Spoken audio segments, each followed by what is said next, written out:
lighter note, I got a question for Sleepy. One of his favorite groups is going through turmoil right now. I thought about this as we were talking. The Migos. Ah, man. I know that isn't that one of your favorite groups? You were the person that put me on the Migos. Sleep. You put me on the Migos. As a Bad Boys break up. Every day I wake up. As I call myself a hood connoisseur. Yeah, but you put me on the Migos. That's why I'm asking you. Yeah. So I mean, it's a classic tale. Every group. It's a classic. We've seen this millions of times. We've seen this from fucking Yoko Ono and John Lennon to the Temptations, to the fucking Temptations, to whatever. There's always one nigga that think he the boss, and there's always somehow a nigga that it's one of two things: a nigga think he the boss and think he better, or a nigga fall in love. If a nigga fall in love, you think it was Cardi B? No, bro. When that nigga started doing fucking Fashion Week and shit and doing the Cardi B shit and had her lawyers look at his fucking contract and realize that shit wasn't on the up and up, he had beef with QC. They re-signed with QC. Yeah. That was the other thing. Yeah, that so like the thing behind it, what I read on me obviously was blog shit, but like it was like Quavo was like, look, you know how much money we making? Like you worry about this percentage, but do you know how much money we making now? Like, why would you even worry about that? And this has been what it's been. But I guess Offset was like, you know, Quavo got his own album. What Takeoff has another album coming out. You know what I'm saying? My album being promoted. It was a lot, man. That hey, bro. I mean, Cube left NWA for the same reason. Like, this is a tale that's going to happen repeatedly. There's always, if it's a group of it's got to be three or more. If it's a duo, if it's a duo, they might be able to talk it out and make it work. But if it's three or more, what would have been the worst breakup music wise that you remember? It got for me. It got to be Rockefeller, but that's not really a group. It was just a whole label. That's a label. That's not a group. So that was the hardest breakup for me. I was sad about that. I was like, damn, dog. You talking about rap or you talking about anything? Yeah, okay. Since I say record label, whatever on that level. But are you saying, Doja, in this question, are you saying rap or are you saying any genre? I say any genre. That Rockefeller breakup was hard, dog. Hey, man. Hey, I mean, it's before my time, but to hear about two different Temptation groups on tour at the same time. Yeah, I was just gonna say that, man. Yeah. That is pretty rough, man. Would have fucked me up. And they both had. What would that have been like? Like, it's coming to St. Louis. And look, and keep this in mind, Sleeping Doja. You didn't know which group was really gonna come, so like, because now you could they had to go online and be like, hey, it's only Otis, Eddie Kendrick. I'm just throwing out random names. Eddie Kendricks and Paul Williams. Blue. Let's be here.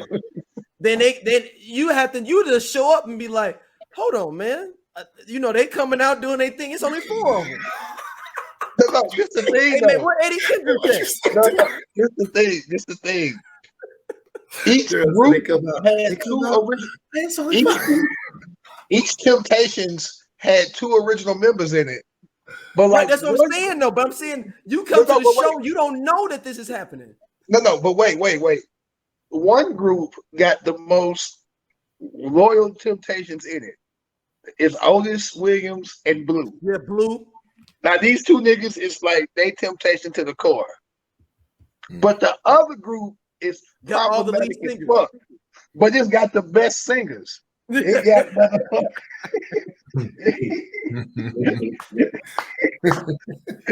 they got Eddie Ruffin, they got Eddie Kendricks, and Dennis Edwards. And Dennis Edwards jumped ship. He was with this Temptation, but he like they not getting the money. And look, and keep in mind, he never knew them other niggas. He went to another group of niggas he never even knew before. He said, these niggas got their money. These are the voices. Because I'm sorry.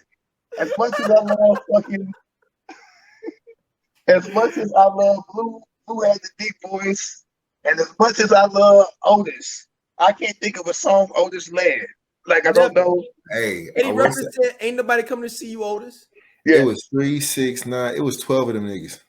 Yeah, because what's it called? Like, because they brought in Daryl Ali, who just passed, rest in peace. He's the one singing a lead on "Treat 'Em Like a Lady." Treat 'Em like that was their last hit. Well, they got a hit recently, but that was their last like any kind of original members around that time. With that "Treat 'Em Like a Lady," and like he was in there, and they threw him in there. He was like 20-some years old back then. Yeah. Otis like 40. Otis still alive. Keep in mind, he's the only original Living set of Temptation. even. There's new sets of Temptations that have died. Otis still alive. Otis, Yep. hey, Oh, 80 Otis, years. Hey, he in Texarkana, Texas. 80 years old. hey, he was holding the group together or trying to. You know what would have fucked me up back in the That day boy when been they married broke up? 3 times. The Jackson 5 breaking up would have fucked me up. As a kid, watching the Jackson 5 Yeah, and that was a growing big up with breakup them, too. and then getting to like the 70s when Mike was like, you niggas really ain't all that. And I think I Yeah. want to do my own shit. Yeah. Like, But he had loyalty though, man. He still was doing albums with them. You know, he still was. never toured Thriller, man. Yeah. he did do that last album with them. But he never Well, toured Thriller. You know that, right? He's Heartbreak never Hotel toured, he and all never that on toured it. Thriller. I ain't know that. He never toured Thriller, man. Never. He did the Victory Tour with his brother, the Jacksons, and did all the songs in the Victory Tour. Hey, you know what randomly fucked me up? When I remember I was so this is when they had, what was it, TRL? And then it came across a ticker that the Backstreet Boys was breaking up or some shit. What's one of the dudes that for real, like one of the dudes had like a drink, he was an alcoholic or something. And like it came out that he was like, he missed shows or some shit. He wasn't really sick. He was like drinking or I mean, whatever it shit. was. You know how many groups you know that's sitting like that from the 60s and 70s? Shout out to David Ruffin, who forgot for 2 weeks that he had missed shows. He was in the crack house for 2 weeks and forgot. And tried to get him tickets to the show. They was like that 2 weeks ago. Damn, bro. That's crazy. That's crazy. David Ruffin. David Ruffin was Gunna before Gunna.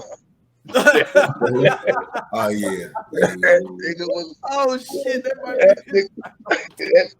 That nigga was Gunna before we knew what Gunna was. He was wearing mink coats. It's pictures of this nigga with like a tiger from back in the day. Like I'm like, bro, like what is going? Yeah.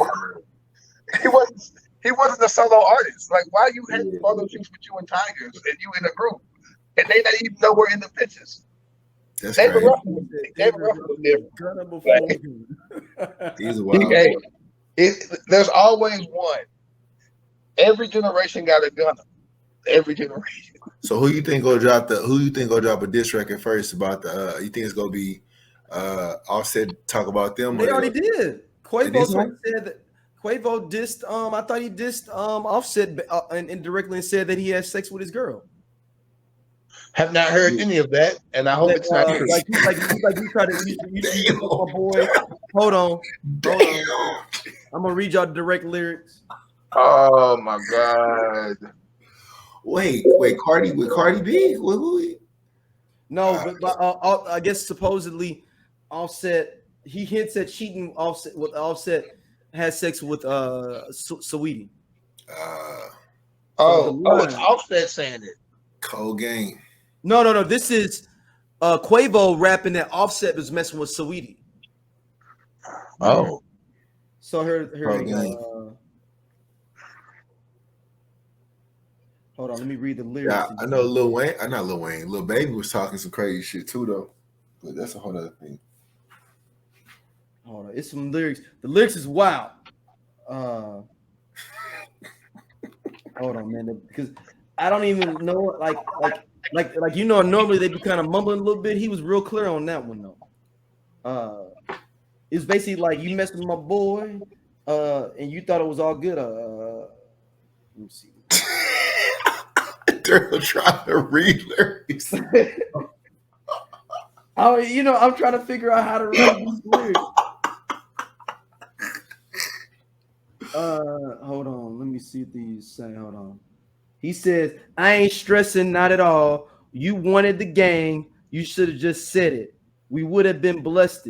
You should have just said it. Now shit got messy. And then he goes.